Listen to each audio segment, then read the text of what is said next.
tomanyi sawa zino divorce ali awo ekibuye twayitangawo mu kikko uva akatale ke katwengo okavudde no waggulu ku lubiri waliwo ekikubo ekyayitangamu eddaawo naye leetawo ne bablockinga luli mu kazayitangawo nga batundanga keesi z'abafu awo ne kati bablockinga tokyasobola kuyitawo kakati alternatively obadde oyita wansi kati muli kati zikyayitawo naddala baboda n'ab'ebigere obadde oyitawo wansi naye engineer divorce oyo gwolaba yasomera Kuala Lumpur n'atendekebwa mu byenguudo musajja mukugu nnyo asobola okukubulira nti oluguudo lugenda kuwanga bati lugenda kuwangala engineer divorce asebo ebyo byotegeera byoba otwala ffe twamanyira kwogera bwogezi goli technical. Okay, butere ku BBS Telefine yaffe omulungi wasotya mwana muwala Penny ne Saimo ngayo mwagambye nze ndingini era weekend okumpi yonna namba tuli ku nsonga za nguudo ezitutambuza nala kuyingiza ekibuga n'okufuluma ekibuga Kampala naye we nabazeeko bitundu ebyenjawulo ndowooza omulundi oguddako ab'emikono bampise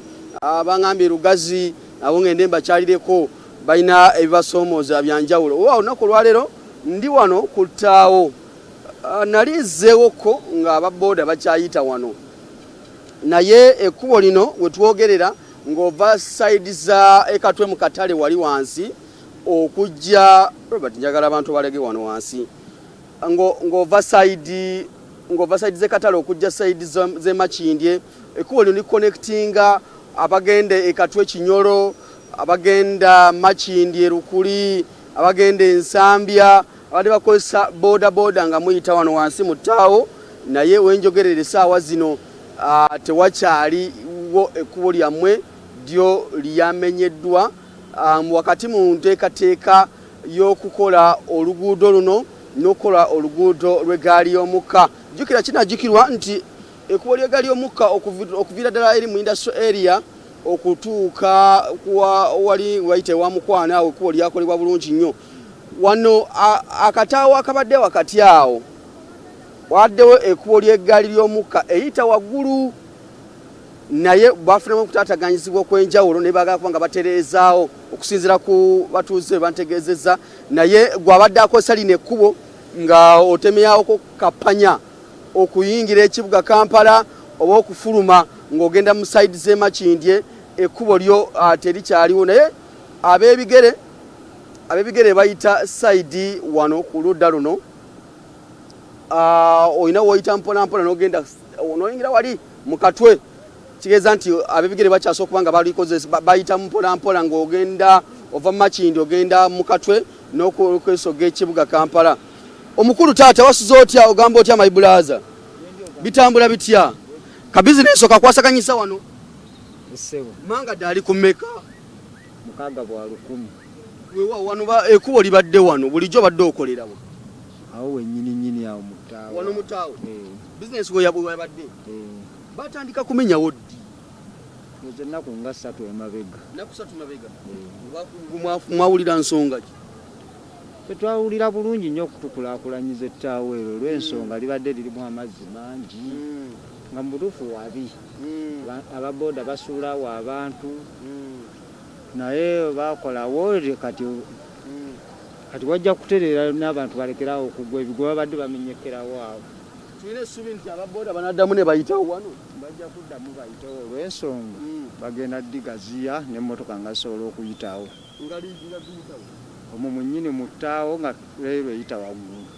ng'emmotoka zigenda ne zikkirira eno ate Kayemba Road bamukola kuva eri ku Mubalaka paka eri ku Lubiri.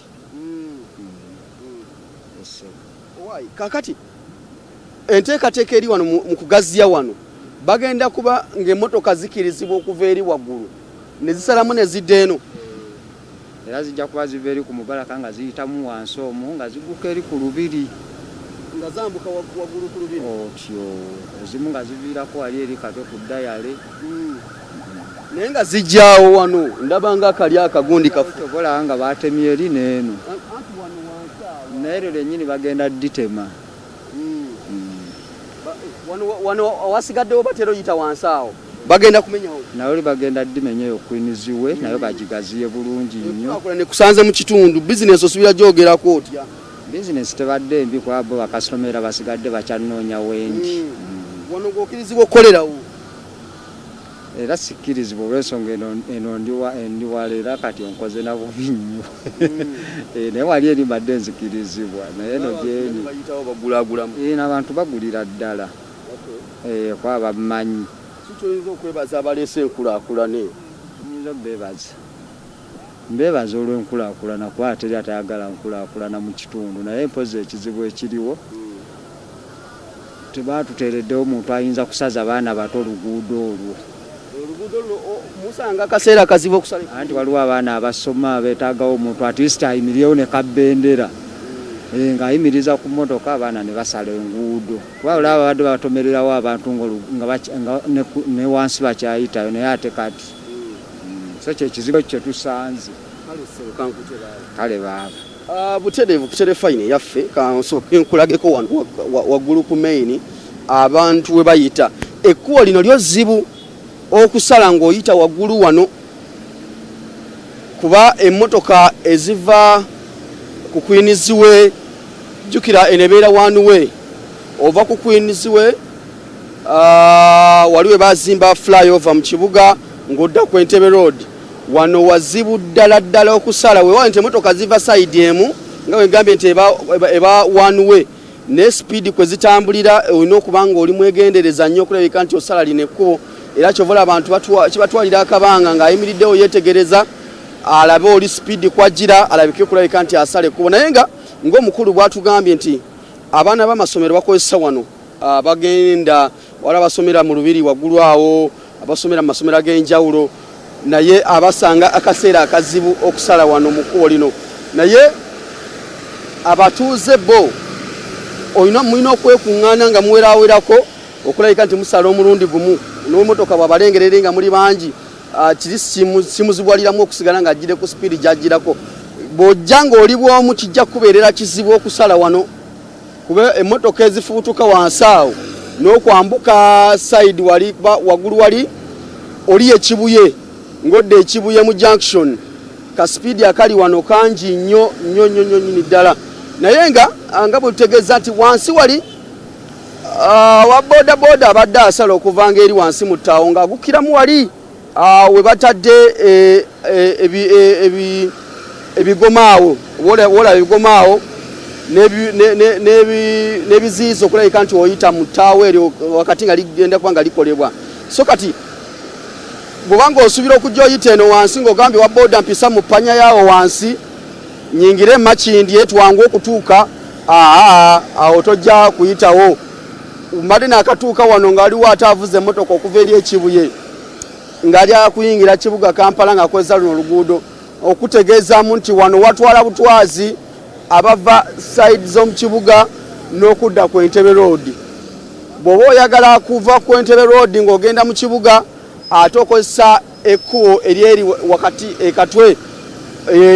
ekkubo erikutwala n'okufulumya ekibuga liriko amakubo abiri sayidi awo osobola ofuluma ekibuga era osobola okuyingira ekibuga naye wano wo bufulumya okusinziira ku nteekateeka y'ekibuga kino n'enguudo ez'enjawulo eziyingira ekibuga n'okufuluma ekibuga Kampala Saimo ne hafi mpozi nga mulina ekirala kye mwagala mbalambikemukko naye ng'akaakakubako weekali bw'oba mu nnyumba essaawa zino ng'otudde kayinza okukulimbalimba n'olowooza nti enkuba nnyingi naye komwekali ne bagambe yajja okukola tolina kutuula wansi kulera ngalo situka ogende okole wiiki tugimazeeko tugenda mu lunaku lwa wiikendi tubamu bintu by'ebikujiko bingi n'ebyamasanyu bingi nnyo akasente we kasinga okugendera nkutegeeza nti Munnayuganda nga tona kufuna sente za kusaasanyako leero wandibadde okeera n'ogenda mu kibuga n'okola nze Divorce Matovu mbaagaliza wiikendi ennungi tukwatagane wiiki ejja program Sumulula Akanyumero Twekye ntambudde ne Robert Kalemeera wiiki yonna nga kwasaganya ku nsonga z'ebifaananyi Adam Sozi nkwebaza nnyo muganda wange waswa waggulu awo ku mapeesa ekintu okikoze bulungi nnyo wiiki namba Dr. Kwefu ye producer ekintu kitambudde bulungi nnyo mbere bulungi wangaala ayi maaso moji kale tuyanza tweyanze gekyo kiri side zeyo dakiika 2 njagala nfune ku masimu emu 2